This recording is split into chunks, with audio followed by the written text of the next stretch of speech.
GDP के लिहाज से भारत मार्च 2022 के आखिर में ब्रिटेन को पीछे छोड़कर दुनिया की 5वीं अर्थव्यवस्था बन गया है।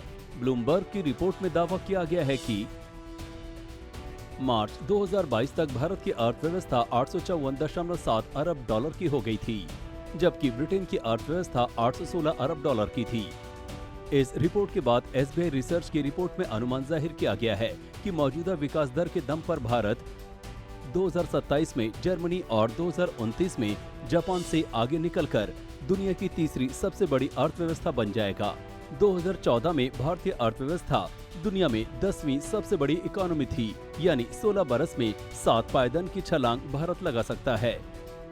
लेकिन इस तेजी का मतलब ये कतई नहीं है कि भारत दुनिया के अमीर मुल्कों में शुमार हो गया है और एक विकसित राष्ट्र बन गया है।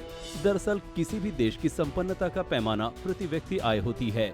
इस स्केल पर अगर भारत और ब्रिटेन की तुलना करें तो ब्रिटेन में प्रति व्यक्ति आय 45,000 डॉलर से ज्यादा है, जबकि भारत में ये करीब 2,000 डॉलर प्रति साल है।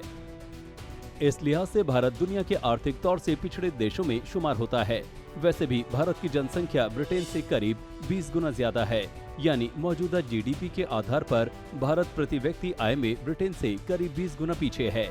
भारत के साथ एक दिक्कत ये भी है कि यहाँ पर संगठित क्षेत्र के मुकाबले असंगठित क्षेत्र में काम करने वाले लोगों की संख्या कहीं ज्यादा है। भारत में 94% लोग असंगठित क्षेत्र में काम करते हैं और देश का 45% प्रोडक्शन इसी क्षेत्र से आता है। लेकिन कोविड-19 में ज्यादा प्रभावित होने से पहले ही असंगठित सेक्टर में लगातार गिरावट आ रही है। भारत के श्रम पोर्टल पर 27.5 करोड़ लोगों ने रजिस्ट्रेशन किया है। इनमें से 94% हर महीने 10,000 रुपए से कम कमाते हैं। ऐसे में भारत की इकोनॉमी अगले कई बरस तक भी अगर मौजूदा रफ्तार से दौड़ती रही, तब भी प्रति व्यक्ति आय में हम ब्रिटेन की बराबरी नहीं कर पाएंगे।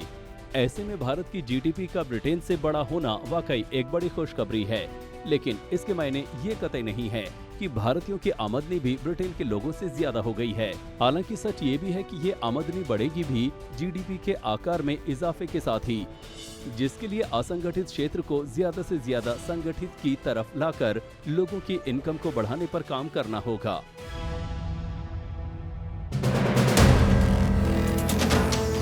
वीडियो पसंद आया तो हमें लाइक, कमेंट, शेयर और सब्सक्राइब जरूर करें।